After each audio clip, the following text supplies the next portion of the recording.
नमस्कार, मैं हूं आपके साथ मोनिका गुप्ता और आप देख रहे हैं अपना छत्तीसगढ़। इस बुलेटिन में आपको दिखाएंगे छत्तीसगढ़ की तमाम अहम और बड़ी खबरें। प्रदेश के मुखिया सीएम भूपेश बघेल कई जिलों के दौरे पर हैं। आपको बता दें कि रायगढ़, जांजगीर चांपा और दुर्ग जिले के दौरे पर वो रहे। CM Baghel police ground Raipur से हेलीकॉप्टर से स्थान कर शासकीय महात्मा गांधी कॉलेज मैदान खरसिया पहुंचे, जहां मुख्यमंत्री ने शहीद नंद कुमार पटेल की प्रतिमा का अनावरण किया, जिसके बाद आम सभा को भी उन्होंने संबोधित किया।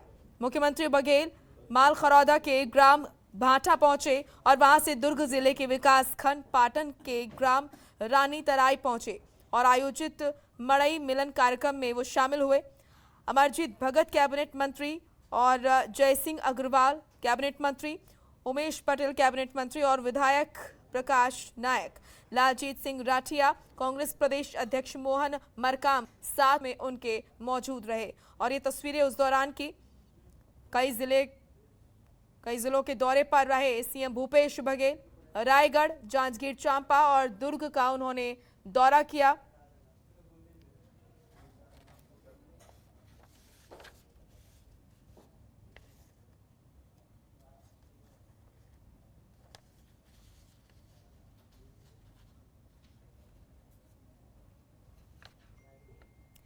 इसी के साथ आपको बता दें कि सीएम भूपेश बघेल खरसिया पहुंचे, जहां पर उन्होंने कई बातें कही। इस दौरान शहीद नंद कुमार पटेल की आदमकद मूर्ति का उन्होंने अनावरण किया। स्थानीय महात्मा गांधी महाविद्यालय के मैदान में आयोजित जनसभा को उन्होंने संबोधित करते हुए मुख्यमंत्री भूपेश बघेल ने कई बातें कही। उन्होंने कहा, शहीद नंद कुमार पटेल एक सक्रिय नेता थे। संघर्ष का दूसरा नाम ही नंद कुमार पटेल है। हम उन्हें याद करते हैं।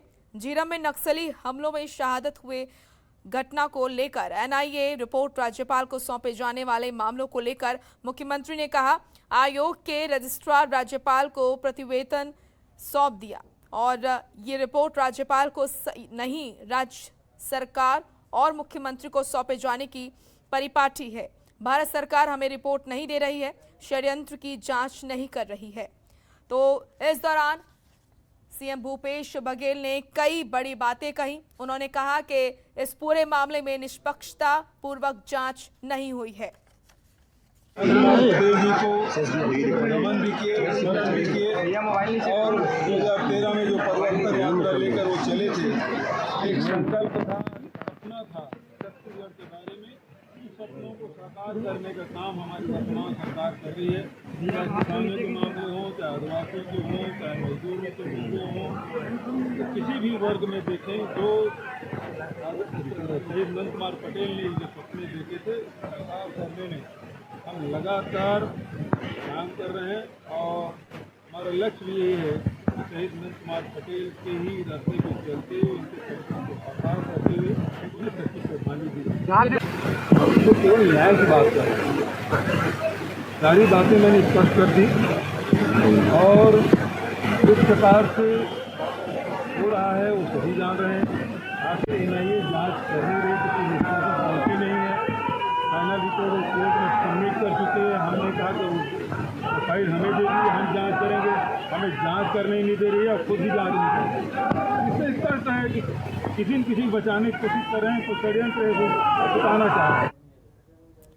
तो इस खबर पर ज्यादा जानकारी के साथ हमारे सहयोगी श्रेयस चरण जुड़ चुके हैं। श्रेयस, इस पूरे मामले में यहाँ पर सीएम भूपेश बघेल झीरम घाटी में हुए नक्सली हमले को लेकर कई सवाल खड़े करते हुए नजर आए। आपको बता दूं कि आज शहीद नंद कुमार पटेल के जन्मदिन पर उनके प्रतिमा अनावरण कार्यक्रम में यहाँ खरसिया पहुंचे थे, जहां एक महती आम सभा को संबोधित करते हुए उन्होंने भारत सरकार की एनआईए रिपोर्ट को लेकर बहुत बड़ा सवाल उत्पन्न कर दिया यहाँ पर। और उन्होंने साफ तौर पर कहा कि राज्यपाल को जो रिपोर्ट सौंपी गई है वो परिपाटी नहीं है, वो राज्य सरकार को या मुख्यमंत्री को सौंपे जाने चाहिए थे। ऐसा उन्होंने नहीं किया गया है। इस पर भी उन्होंने संदेह जाहिर किया है और कहा कि कहीं न कहीं किसी को बचाने के चक्कर में ये लोग ऐसे ये कर रहे हैं। इनका बहुत बड़ा आरोप उन्होंने केंद्र सरकार पर लगाई है। जी मोनिका जी, क्या आगे इस पूरे मामले को लेकर वो कुछ करने वाले हैं? इस तरह के कोई संकेत सीएम ने दिए? कि उन्होंने साफ तौर पर ये कहा कि अगले जब केंद्र में अपनी सरकार बनेगी तो इस पर हम कोई बड़ी इस पर एक्शन लेंगे और कार्रवाई करेंगे। बिल्कुल, और साथ ही साथ उन्होंने कई तरह के आरोप इस पूरे मामले पे लगाए हैं। उनका घुमा फिरा कर कहीं ना कहीं ये कहना था कि जो जांच हुई है वो निष्पक्ष तरीके से नहीं हुई है। आखिर इस पूरे मामले में सीएम बघेल क्या चाह रहे हैं, उनका क्या कुछ कहना है इस पूरे मामले को लेकर? जो उनका जो कहना है कि साफ तौर पर आज जो यहाँ पर दिखा कि वो एनआईए कहीं ना कहीं छुपाई जा रही है, वहाँ की जांच रिपोर्ट सही नहीं हुई है और उसे मुख्यमंत्री को या राज्य सरकार को नहीं दी जा रही है। तो ऐसे में उनका कहना है कि ये जो आने वाले चुनाव में अगर छत्तीसगढ़ में मतलब केंद्र में अगर उनकी सरकार बनती है, कांग्रेस की सरकार बनती है, तो इस पर दोबारा जांच कराई जाएगी इसका और सही षड्यंत्र का सही पता लगाया जाएगा। ऐसा बघेल जी ने आज साफ तौर पर यहाँ के कार्यक्रम में पत्रकारों से बातचीत करते हुए कही। जी मोनिका। बिल्कुल, और साथ ही साथ यहाँ पर शेष चरण जो तमाम चीजें नजर आ रही हैं इस पूरे मामले को लेकर वो केंद्र सरकार को घेरते हुए नजर आते हैं। क्या केंद्र सरकार की तरफ से किसी तरह की कोई प्रतिक्रिया सामने आई है इस पूरे मामले पर? अभी तक इस मामले में किसी तरह की कोई प्रतिक्रिया नहीं मिली है और जैसे अभी जो उन्होंने आरोप लगाया है थोड़ी देर ही पहले यहाँ पर के कार्यक्रम से मैं ये आरोप लगाया है और जैसे ही इसकी जांच पर कोई प्रतिक्रिया आएगी हम आपको बताएंगे। जी मोनिका। चलिए, शुक्रिया आपका शेष चरण तमाम महत्वपूर्ण जानकारी के लिए।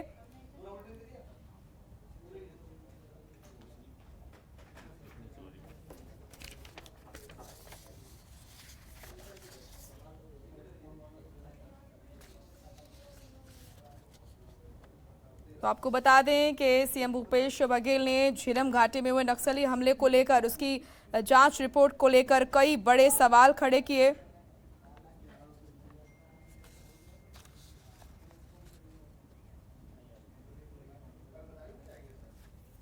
वहीं छत्तीसगढ़ के दुर्ग में आगामी 10 तारीख को आपको बता दें कि यहां पर प्रदेश कार्यकारिणी की बैठक होगी। ये बैठक काफी महत्वपूर्ण मानी जा रही है। इसमें मुख्यमंत्री भूपेश बघेल, कांग्रेस के प्रदेश प्रभारी पीएल पुनिया, प्रदेश प्रभारी सचिव डॉक्टर चंदन यादव और सप्तगिरी शंकर उल्का सहित प्रदेश कांग्रेस के सभी पदाधिकारी शामिल होंगे। कांग्रेस की राष्ट्रीय अध्यक्ष सोनिया गांधी ने दिल्ली में 27 अक्टूबर को सभी राज्यों के प्रभारी, प्रदेश अध्यक्ष और महामंत्रियों की बैठक ली थी। इसमें उन्होंने राज्यों में होने वाले उपचुनाव, आगामी विधानसभा चुनाव और लोकसभा चुनाव की तैयारी पर चर्चा की थी। उनके निर्देश पर यह बैठक रखी गई है। तो आगामी 10 तारीख को यह महत्वपूर्ण बैठक होगी और इस बैठक में मंथन होगा।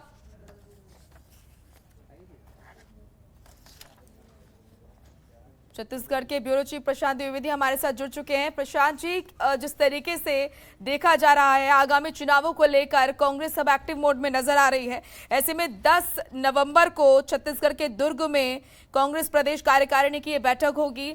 क्या क्या अहम मुद्दे इस बैठक में रहने वाले हैं, कितनी महत्वपूर्ण ये बैठक मानी जा रही है? मोनिका, भी हाल ही के दिनों में कुछ पंचायतों के चुनाव होने हैं और जो जिस तरह से देखा गया है कि छत्तीसगढ़ के सीएम पावर सेंटर को लेकर आपसी खींचातान था। इसके अलावा भी कई ऐसे विधायक हैं जो खुद सीएम भूपेश बघेल के खिलाफ लामबंद हुए हैं। तो ऐसे भी एक बड़ी चुनौती होगी कि जो कार्यकारिणी की बैठक आयोजित होगी कि इसमें कैसे असंतुष्ट कार्यकर्ताओं को संतुष्ट किया जाए। साथ ही आने वाले जो चुनाव हैं, क्योंकि लगभग 2 साल ही बचे हुए हैं, तो उसको लेकर किस तरह से यहाँ पे बैठक आयोजित की जाए। इसके अलावा भी लगातार जब से इलेक्शन हुए हैं और सीएम भूपेश बघेल की सरकार बनी है उसके बाद से किसी तरह कोई इस तरह से बड़ी बैठक आयोजन नहीं हुई है। ऐसे में ये बैठक बहुत महत्वपूर्ण होगी। साथ ही आगामी आने वाले रणनीति को लेकर दशा और दिशा तय होगी। बिल्कुल, तो इस बैठक में कौन कौन शामिल होने वाला है? देखिए, अभी यहाँ पे प्रभारी पीएल पुनिया जी का ही आधिकारिक रूप से घोषणा हुई है। इसके अलावा और भी कार्यकारिणी के तमाम सदस्य भी उपस्थित हो सकते हैं। इसके अलावा प्रदेश के तमाम पदाधिकारी भी मौजूद होंगे। कुछ समय बाद यहाँ पे स्पष्ट होगा कि कौन कौन यहाँ पे शामिल हो रहे हैं। मोनिका। बिल्कुल प्रशांत, अभी फिलहाल जो स्थिति है पार्टी के प्रदेश में देखा जाए तो उसको लेकर क्या माना जाए, कौन कौन सी चीजें हैं जिस पर मंथन होना जरूरी है, कौन कौन से मुद्दे हैं? देखिए, जिस तरह से अभी हाल ही के दिनों में टीएस सिंहदेव और भूपेश बघेल के उस पे दोनों ही दलों ने अपना अपना ताल ठोका था कि 2.5 साल के फार्मूले को लेकर छत्तीसगढ़ में सीएम बदलना था, और लगभग 3 से 4 महीने से लगातार ये विवाद दिल्ली हाई कमान के पास अभी लंबित पड़ा है। ऐसे में दोनों खेमों के कई कार्यकर्ता जो है, कई बार ये देखा जाता है कि मंच से ही आपस में मिल जाते हैं, जिसको लेकर जनता के सामने एक गलत संदेश जाता है कि ऐसे में ये कार्यकारिणी बैठक इस बात को भी तय करेगी और ये बात का मैसेज जाएगा कि इस बार पूरे 5 साल भूपेश बघेल के नेतृत्व में ही सरकार चलेगी या फिर आने वाले टाइम में कुछ और परिवर्तन होगा। तो इसके अलावा कुछ पंचायतों के चुनाव भी यहाँ पे शामिल होंगे, साथ ही अभी कुछ कैबिनेट मंत्रियों का विस्तार भी होना इसमें शामिल है। तो ऐसे में ये तय होगा कि जो आगामी होने वाली कार्यकारिणी बैठक है तो ये काफी महत्वपूर्ण होगा और राज्य की दशा और दिशा तय होगी। मोनिका, शुक्रिया आपका तमाम महत्वपूर्ण जानकारी के लिए। खबरों के निष्पक्ष विश्लेषण के लिए सब्सक्राइब करें Jantantra TV and press the bell icon. Never miss any update.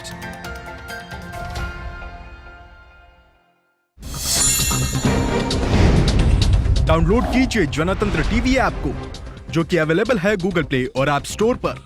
अधिक जानकारी के लिए अभी डाउनलोड करें। ब्रेक के बाद स्वागत है आपका। रुक करेंगे